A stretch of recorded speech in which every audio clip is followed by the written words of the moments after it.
जाते हैं, राजा उग्रसेन जी को, नाना जी को छुड़ाते हैं।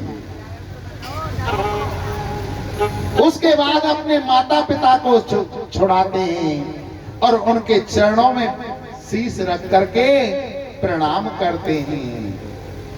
अभिवादनशीलस्य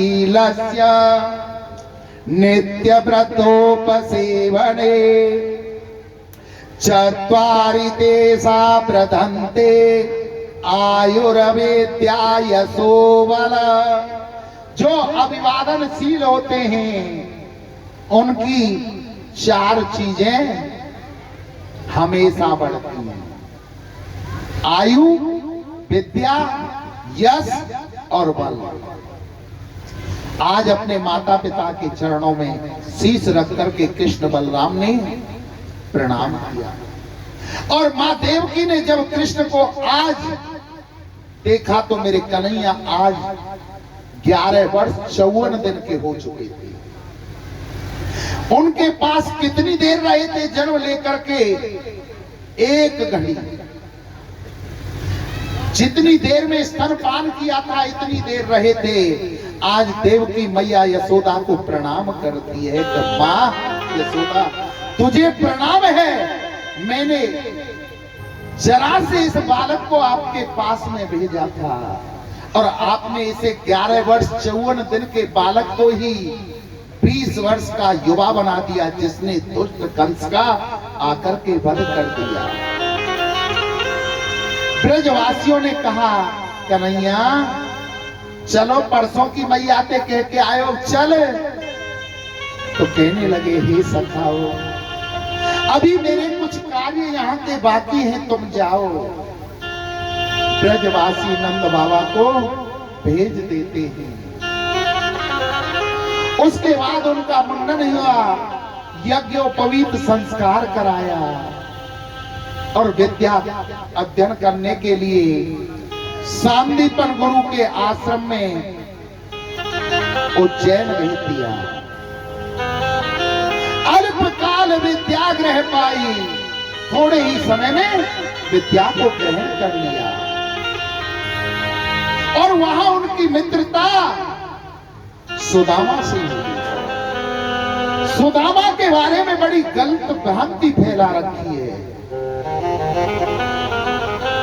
सुदामा जैसा कोई मित्र हुआ न होगा इस जीवन में। अगर मित्र हुआ तो सुदामा जी इतने ज्ञानी थे कि दूसरे व्यक्ति के भविष्य को देखते ही पड़ जाते थे। दूसरी वस्तु को देखते ही ज्ञात हो जाता था कि इसके जीवन में क्या होने वाला है। सुदामा जी जब उस आश्रम में रहे तो आश्रम के बगल में एक अंधी बूढ़ी मैया रहती थी जिसे दिखाई नहीं देता था। बूढ़ी मैया चना बीन करके लाए और कोई चोर आया और उन चनाओं को चुरा करके भागने लगा। ठोकर लगी कि वो चना गिर जाते हैं। सांदीपन गुरु की पत्नी ने उस पोटली को देखा, चनाकी को तो उठा करके रख लिया। जब उस अंधी मैया के चना को चोर चुरा करके ले गया तो अंधी मैया ने श्राप दे दिया कि जो भी इन चनाओं को खाएगा वो गरीब हो जाएगा। बहुत गरीबी देखनी पड़ेगी उसे। एक दिन सुदामा जी और कृष्ण लकड़ी लेने के लिए जा रहे तो मैया ने, गुरु माता ने वो चना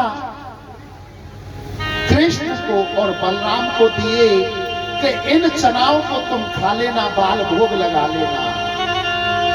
सुदामा जी के हाथ में जैसे ही वो चना आए सुदामा जी तुरंत जान गए ये श्रापित चना है। जो भी इन चनाओं को खाएगा वो गरीब हो जाएगा। मैं अपने कृष्ण के जीवन पर गरीबी नहीं आने दूंगा। इन चनाओं को मैं खाऊंगा। कृष्ण की गरीबी को सुदामा खा जाते हैं, उन चनाओं को स्वयं खा जाते हैं। विद्या पूरी करके जब वहां से चलने लगे तो सुदामा से कृष्ण कहते हैं कि हे सुदामा जी मेरी नगरी आना। तो सुदामा ने कहा समय आने पर अवश्य आऊंगा। विद्या पूरी करके मथुरा में आ जाते हैं।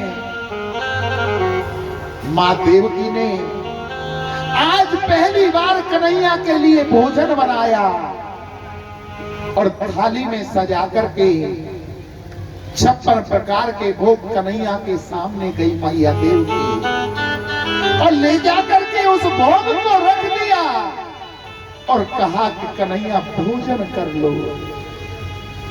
कन्हैया ने मां देवकी के मुंह से ये सुनी कि कन्हैया भोजन कर लो तो कन्हैया बड़ी जोर जोर से रोने लगे। देवकी ने सोचा मेरे से क्या गलती हो गई, आज मैंने कन्हैया के लिए जीवन में पहली बार भोजन बनाया है और कन्हैया भोजन को नहीं कर रहे, भोजन देख करके रो रहे हैं। देवकी जी वसुदेव के पास में आई और कहने लगी स्वामी मैंने कन्हैया के लिए पहली बार भोजन बनाया और कन्हैया रो रहे हैं। क्योंकि कन्हैया को मां यशोदा की याद आ गई। क्योंकि ब्रज में जब तक कन्हैया रहे थे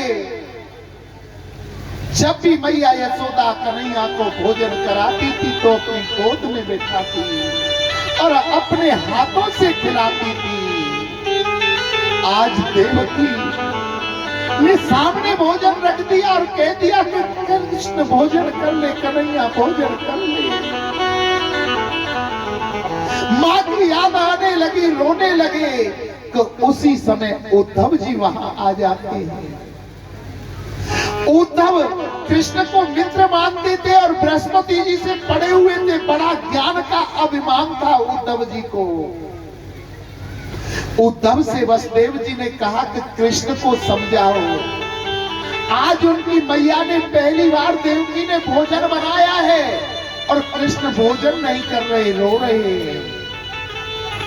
उद्धव कृष्ण के पास गए, कृष्ण को रोता हुआ देख करके पूछने लगे, उद्धव क्या पूछते हैं कृष्ण क्या बात है?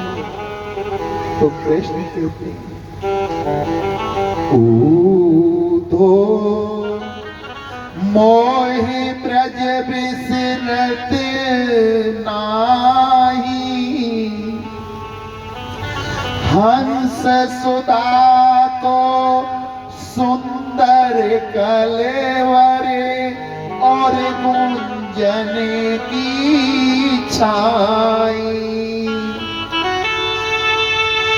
नंद बाबा मैया यशोदा को मैं भूलत नाही, उद्धव मोहे ब्रज बिसरत नाही। हे उद्धव मुझे ब्रज की याद आ रही है, मुझे मैया यशोदा की याद आ रही है, मुझे नंद बाबा की याद आ रही है। हे उद्धव तुम मेरी पत्रिका लेकर के ब्रज को चले जाओ। उद्धव कहने लगा जा तो रहा हूं परंतु 2 घंटे से ज्यादा नहीं रुकूंगा। बोले 2 घंटे लगेंगे, 2 दिन लगेंगे, 2 महीने लगेंगे, वो तो समय बताएगा। आज पत्र लिखते हैं और उद्धव से कैसे कहते हैं, उद्धव को समझा दे। तेरो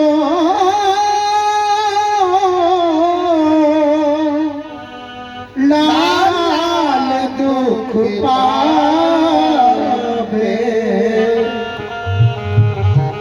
मैया सुनइयो, उद्धव मैया सुनइयो। तेरा लाल दुख पावे मैया सुनइयो, उद्धव मैया को सुनइयो। ओ तेरा लाला दुख पावे मैया को सुनइयो,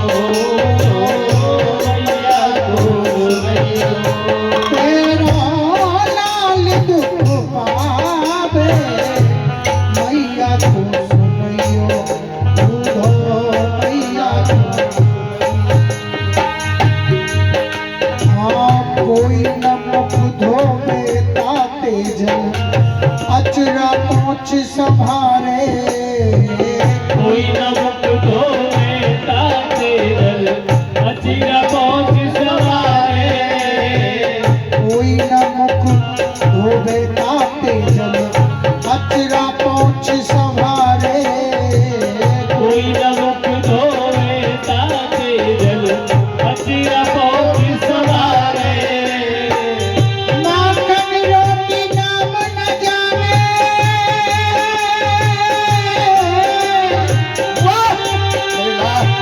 माखन रोटी नाम न जाने, कनुआ के मोहे कोई न भावे। मैया को सुनैयो तो मैया को सुनैयो तेरा लाल दुख लावे, मैया को सुनैयो तो मैया को सुनैयो।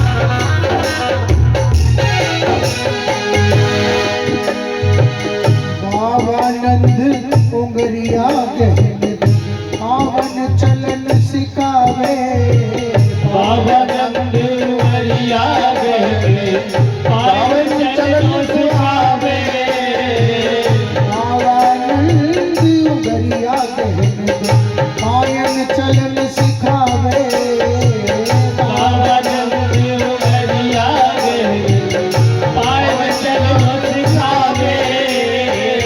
धन्य ज्ञान कन्या हंस लेता,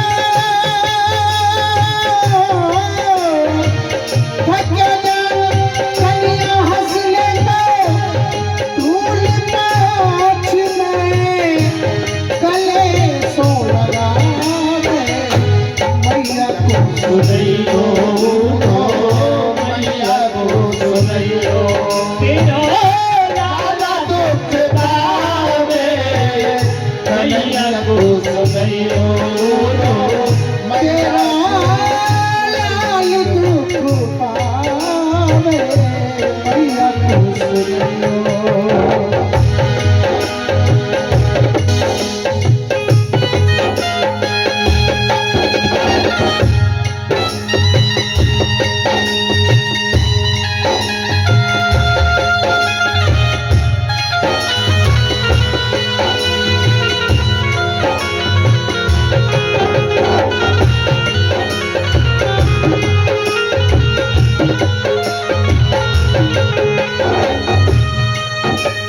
अरे गोपी दुखी और नहीं पावे, जाके हाल बतावे, गोपी दुखी हो नहीं पावे जाके हार बतावे, गोपी दुखी हो नहीं पावे, जाके हाल बतावे, गोपी दुखी हो नहीं पावे जाके हार बतावे।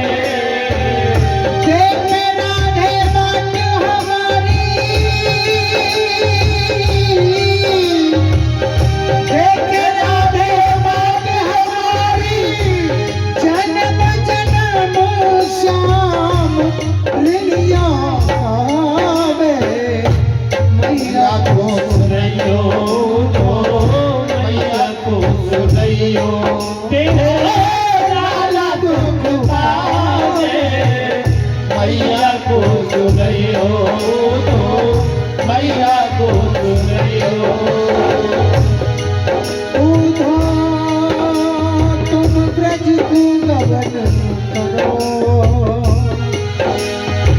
वहाँ तो हते मेरी प्रेम गोपिका, तुम उनके दुख हरो, सखा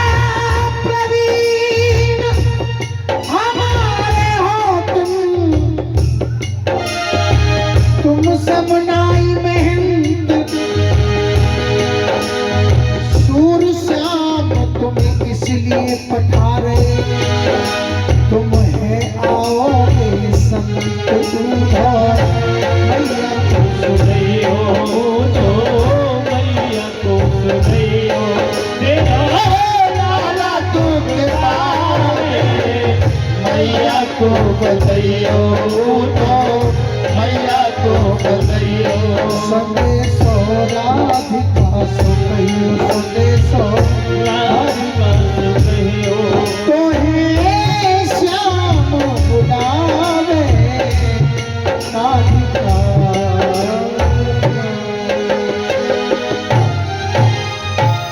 गुरु आनंद कंद भगवान की जय हो जय जय श्री राधे साधु जी सीताराम सीताराम कच्छ मंदी सी पड़ गई है, गर्मी व्याप रही है, अब तो ठंडक ही आई है, लगाओ थोड़ा सा जोर। साधु जी सीताराम सीताराम मित के बाबा वाले कह रहे कंपटीशन करवा लो। चलो जी कंपटीशन करवा देंगे, थोड़ी देर बाद करवाएंगे, व्यायाम करवाएंगे, कौन ज्यादा नाचे, ठीक है। बताओ कौन सा बाबा कह रहे हो? रमेश प्रेमी बाबा। हाँ हिला दियो मूड, हिला दियो। साधु जी सीताराम प्रेम से बोलो राधे श्याम। हमारे घने ही नए चंगी लाल रहते जा रहे हैं। अब तो उद्धव जी पत्र लेकर के वृंदावन पहुंच जाते और ब्रजवासियों से पूछा नंद बाबा का, ये मैया यशोदा का महल कहां है? तो ब्रजवासियों ने कहा, हे उद्धव, जो ये नदी बहकर जा रही है इसके साथ साथ चले जाओ। जिस दिन से कन्हैया इस ब्रज को छोड़ करके गए ना, मैया यशोदा सारे ब्रज की गोपियां और गौएं निरंतर रो रही हैं और उनके नेत्रों से जो अश्रु बह करके निकल रहे हैं वही ये जल है। ध्यान रखना, गलती से भी इसे मत छू जाना। अगर इसको छू गए तुम तो जल करके भस्म हो जाओगे। जो उद्धव को ज्ञान का अभिमान था, ज्ञान की पहली सीढ़ी खिसक जाती है। नंद रानी के मेलों में पहुंचते हैं तो कोने कोने से आवाज आती है, जय श्री कृष्णा, जय श्री कृष्णा। दूसरी ज्ञान की सीढ़ी खिसक जाती है। मैया और नंद बाबा से मिलते हैं, बातचीत होती है और कहते हैं अब हमें राधा रानी और ब्रज गोपियों से मिलना है, उनका पता बता दो। तो नंद बाबा कहते हैं वन में चले जाओ, वहां सखियों के बीच में शांत बैठी होंगी राधा रानी। उद्धव वहां जाते हैं और एक वृक्ष के पीछे खड़े होकर के ब्रज गोपियों और राधा रानी की बात को सुनते हैं। एक गोपी कहती है कि हे राजराजेश्वरी, रात हमारे सपने में श्री श्याम जी आए और हमारे बछड़े को खोल करके चले गए। दूसरी सखी कहती है कि मेरी भी श्याम सपनों में आए, मेरी मटकी को फोड़ करके चले गए। इतने में तीसरी सखी राधा जी से ही प्रश्न करती है कि हे राधा जी, हे श्यामा जी, क्या कृष्ण तुम्हारे सपनों में नहीं आते? राधे कहने लगी कि हे गोपियों, मैं उन गोपियों के चरणों में दंडवत प्रार्थना करती हूँ जिनके सपनों में श्याम आते हैं। श्याम इस ब्रज से क्या गए, उस दिन से ये निदिया भी हमारी बैरन हो गई है।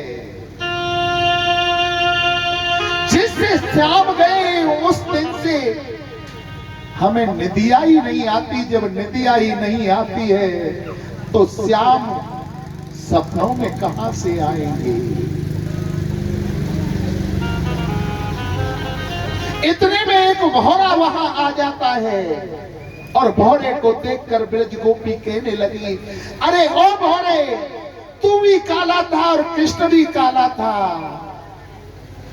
उस कृष्ण से जाकर के कह देना, अगर वो हमारे बगैर रह सकता है, उसका मन लग सकता है हमारे बगैर, तो हम भी उसके बगैर रह लेंगे।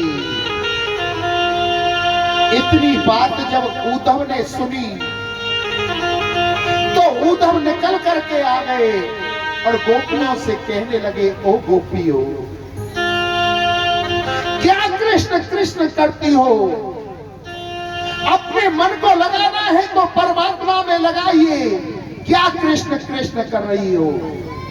तो ब्रज गोपी कहने लगी, ओ तो मन ना रहे 10-20, एक हो तो सो गयो, श्याम संग अब ना को आरीस। कि एक मन था वो हमने श्याम से लगाया और वो श्याम के साथ चला गया। कृष्ण तन है कृष्ण मन, कृष्ण ही हमारो धन, आठों याम उदो हम, कृष्ण को ही काम है। कि हे उदो, हमारा सब कुछ कृष्ण है। एक मन था वो कृष्ण के साथ चला गया, 10-20 हमारे मन नहीं है। हमने कृष्ण से प्रेम किया है, तुम क्या जानो प्रेम की भाषा। अगर हम चाहे तो यहां से मथुरा कोई दूर नहीं है, सुबह से शाम तक कम से कम 4 बार जाकर कृष्ण से मिलकर के आ सकती है। परंतु जिस दिन से हमारा कृष्ण मथुरा गया है, हमने मथुरा में जाकर के माखन बेचना भी छोड़ दिया। क्योंकि कृष्ण हमें देखेगा, कृष्ण को हमारी याद आएगी और हमारी याद में तड़पेगा, तो हम नहीं चाहते कि हमारा कृष्ण हमारी याद में तड़पे। सच्चा प्रेम वही होता है जो दूसरे को सुख दे और अपने आप दुख भोगे। हम नहीं चाहते कि हमारे जीवन में हमारा कृष्ण हमें देख करके दुखी हो, हम दुख को सह लेंगे। और गोपियां उद्धव को माध्यम बना करके क्या समझाती हैं, ये तो प्रेम की बात है उद्धव, बंदगी तेरे बस की नहीं है। ज्ञान बजाई डुमडुमी, ये प्रेम बजायो ढोल, ऊधो सूधो है गयो, सुन गोविंद के में, ये तो प्रेम की बात है ऊधो, पंडित जी मेरे बस की नहीं है। प्रेम की बात है वो, बंदगी तेरे बस की नहीं है। यहाँ सर दे के होते सौदे,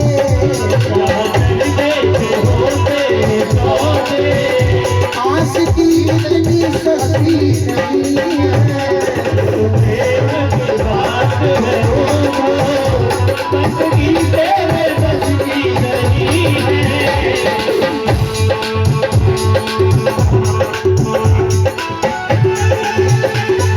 हरि बोल।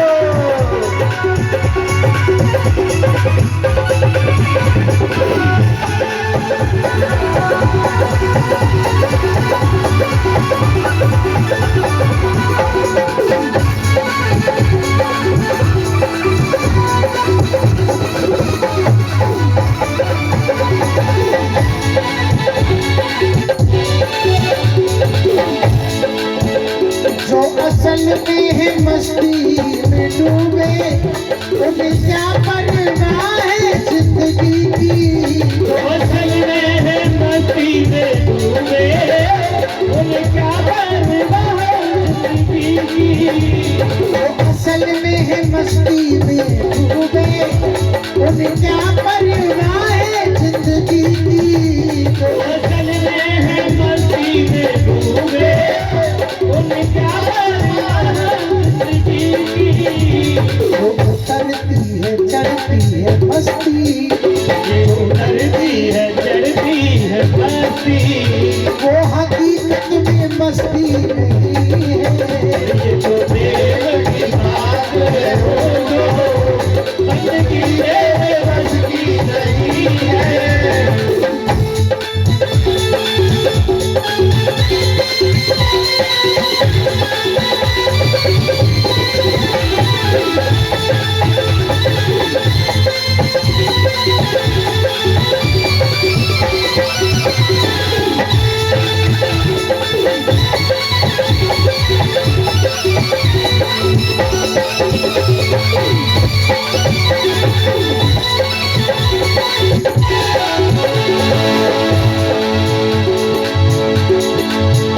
जिनकी नजरों में है श्याम प्यारे वो तो रहते हैं जग से भी न्यारे। जिनकी नजरों में है श्याम प्यारे वो तो रहते हैं जग से निराले। जिनकी नजरों में है श्याम प्यारे वो तो रहते हैं जग से भी न्यारे। जिनकी नजरों में है श्याम प्यारे वो तो रहते हैं जग से निराले। जिनकी नजरों में मोहन समाए, जिनकी नजरों में मोहन समाए, वो नजर फिर तरसती नहीं है। ये तो प्रेम की बात है वो जो बंदगी तेरे बस की नहीं है। यहाँ सर दे के होते हैं सौदे, यहाँ सर दे के होते हैं सौदे, आशिकी इतनी सस्ती नहीं है। ये तो प्रेम की बात है वो जो बंदगी तेरे बस की नहीं है। आप तिलक सब छीनी उसे मिला दिया। साब तिलक सब छीनी उसे बिना मिला के, नैना मिला के मुझसे अखियाँ लड़ा के, नैना मिला के तुझे अखियाँ मिला के, ओ मतवारी कर दी तुम्हारी कर दी तुझे मेरा मिला के। तो प्रेम की बात है वो। बोलो आनंद कंद भगवान की जय, बोलो राधा कृष्ण भगवान की जय। जय जय श्री राधे श्याम। साधु जी सीताराम सीताराम, प्रेम से बोलो राधे श्याम। राधे श्याम। बोल लो तो बोलो राधे श्याम जी, और नहीं तो मां कथा है आगे बढ़ा में। हाँ, वो धूले फेरे करवाए हैं ना। जय बोलो आनंद कंद भगवान की जय।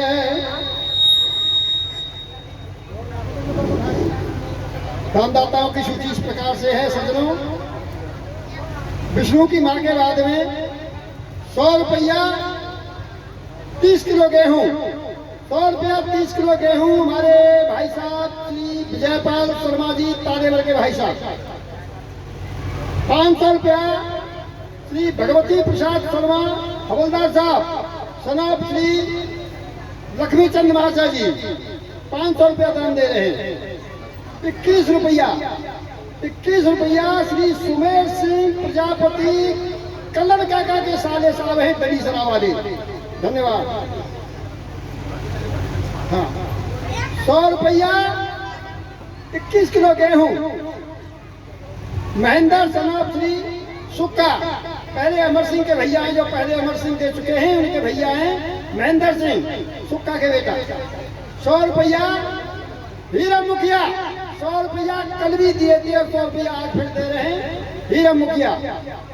₹501 श्री हरिओम शर्मा,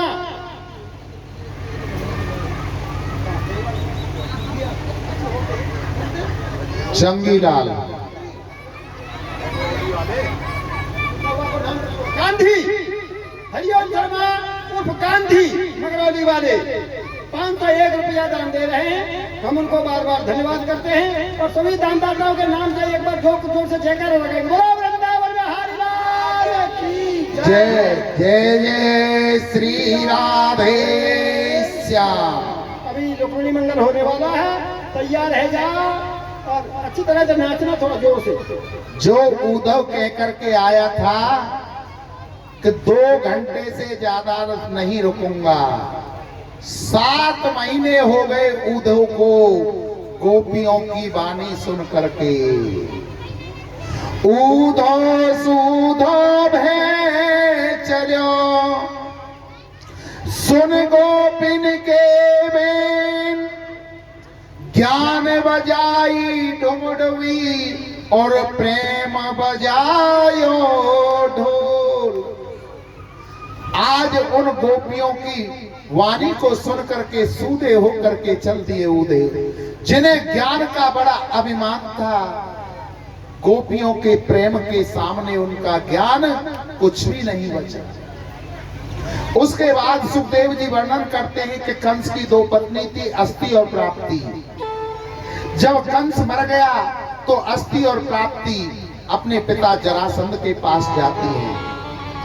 जाकर शिकायत की और जरासंध 23 अक्षौणी सेना लेकर के मथुरा पर युद्ध करने आ जाता है। 1 बार नहीं, 2 बार नहीं, 3 बार नहीं, 17 बार 23 अक्षौणी सेना लेकर के आया। हर बार कृष्ण ने सारी सेना को नष्ट कर दिया, केवल जरासंध को छोड़ते हैं।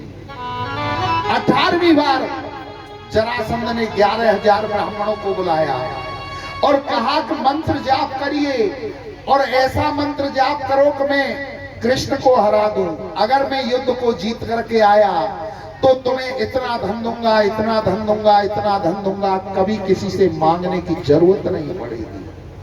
अगर मैं हार गया तो तुमको सूली पर चढ़ा दूंगा। अब तो ब्राह्मण देवता भजन करने लगे कि हे ठाकुर जी कैसे बचा ले, कैसे बचा ले। ये आवाज ठाकुर जी के कानों में जाने लगी कृष्ण की। 18वीं बार आकर के मथुरा पर चढ़ाई की तो वो आवाज आ रही थी ब्राह्मणों की। कृष्ण ने दाऊ से कहा, ओ दाऊ चल भाग ले भैया, अब के रणभूमि में थे। बोले कहा कह रहे हो तू, नाम पड़ जाएगा रण छोड़। बोले कोई बात ना है, माखन चोर, मिश्री चोर, कपड़ा चोर, चीर चोर, इतने नाम तो हैं, तो एक रण छोड़ भी पड़ जाएगा तो क्या बात है।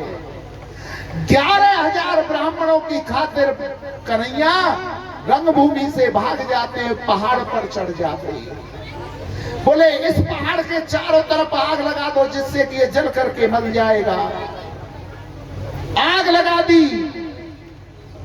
कन्हैया ने ऐसी छलांग लगाई, ऐसी छलांग लगाई, बलराम जी को लेकर के समुद्र के किनारे कूद जाते। विश्वकर्मा जी को बुलाया और बोले इस समुद्र में हमारी सुंदर नगरी की रचना करो। विश्वकर्मा जी ने द्वारका की रचना कर दी, द्वारका के राजा बन गए। बोलो द्वारका नाथ भगवान की जय। जय श्री राधे श्याम। इसके बाद में रेवत नाम के राजा की पुत्री का नाम था रेवती। रेवती का नाम बलराम जी के साथ हुआ। श्री सुखदेव जी आगे वर्णन करते हैं। राजा आसीद भीष्म को नाम विदर आधर महान, तस्य पंचा भवन पुत्रा कन्या च वर्जा। भीष्म नाम के राजा थे, उनके यहाँ पर 5 पुत्र थे। बड़े पुत्र का नाम रुक्मी था, पुत्री कोई नहीं थी। राजा चाहता था कि मेरे कोई पुत्री हो जाए, तो वन में तपस्या के लिए गया। वहां कमल के फूल पर एक पुत्री प्राप्त हुई, वही रुक्मणी है। और ये रुक्मणी कौन है? ये लक्ष्मी का रूप है। लक्ष्मी कभी गर्भ से जन्म नहीं लेती। लक्ष्मी के रूप में जब उनका प्रादुर्भाव हुआ तो कहां से निकली? समुद्र मंथन से। सीता रूप में वो लक्ष्मी आई तो जनक जी को कहां से प्राप्त हुई? पृथ्वी से। और अब रुक्मणी के रूप में आई तो कहां से प्राप्त हुई? कमल के फूल से। मन में संकल्प कर लिया कि इस पुत्री का विवाह कृष्ण के साथ करूंगा। परंतु कभी कभी क्या होता है, जब संतान बड़ी हो जाती है ना, माँ बाप की चलती नहीं है, पुत्रों की चलने लगती है। शिशुपाल अपनी बहन की सगाई, शिशुपाल के साथ में रुक्मी अपनी बहन की सगाई रुक्मणी की कराया। और रुक्मणी को जब इस बात का पता चला तो रोती हुई भाभी के पास में गई कि भाभी भैया मेरी सगाई शिशुपाल से कराए और मैं कृष्ण को पति के रूप में मानती हूँ। बोले तो रोती क्यों हो? अभी सगाई तो हुई है, ब्याह तो ना हुआ। पत्र लिखो। पत्र लिख दिया। पत्र को लेकर के एक ब्राह्मण द्वारका पहुंचा। कृष्ण ने पत्र को पढ़ा, ब्राह्मण के साथ चल दिए तो सामने से बलराम जी आ गए। बोले लाला कहां जा रहे हो? कहीं ना यहीं जा रहा। कि यहीं तो कहां जा रहा हो? वह जगह को नाम हो। अब लाला अपने मुंह से कैसे कहे कि मैं ब्याह करने जा रहा हूं।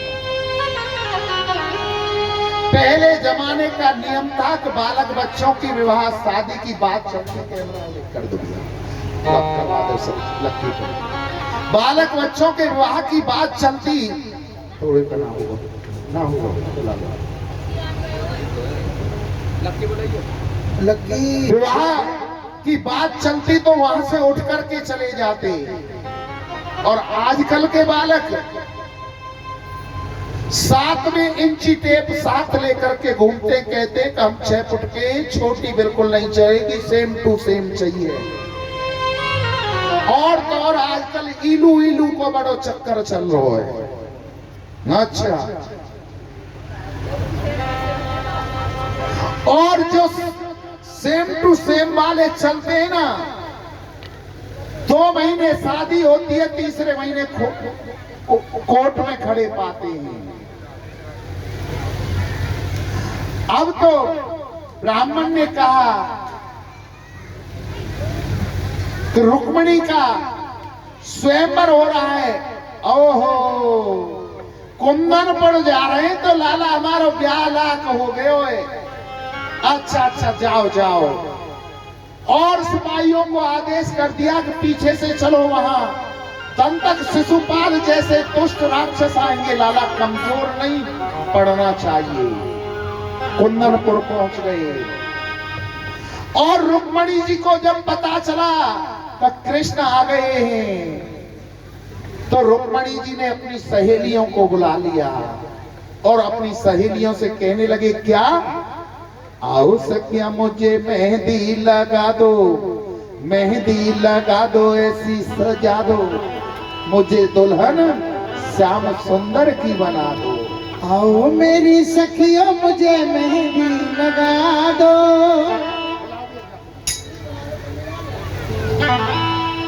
मेहंदी लगा दो, मुझे ऐसी सजा दो, मुझे श्याम सुंदर की दुल्हन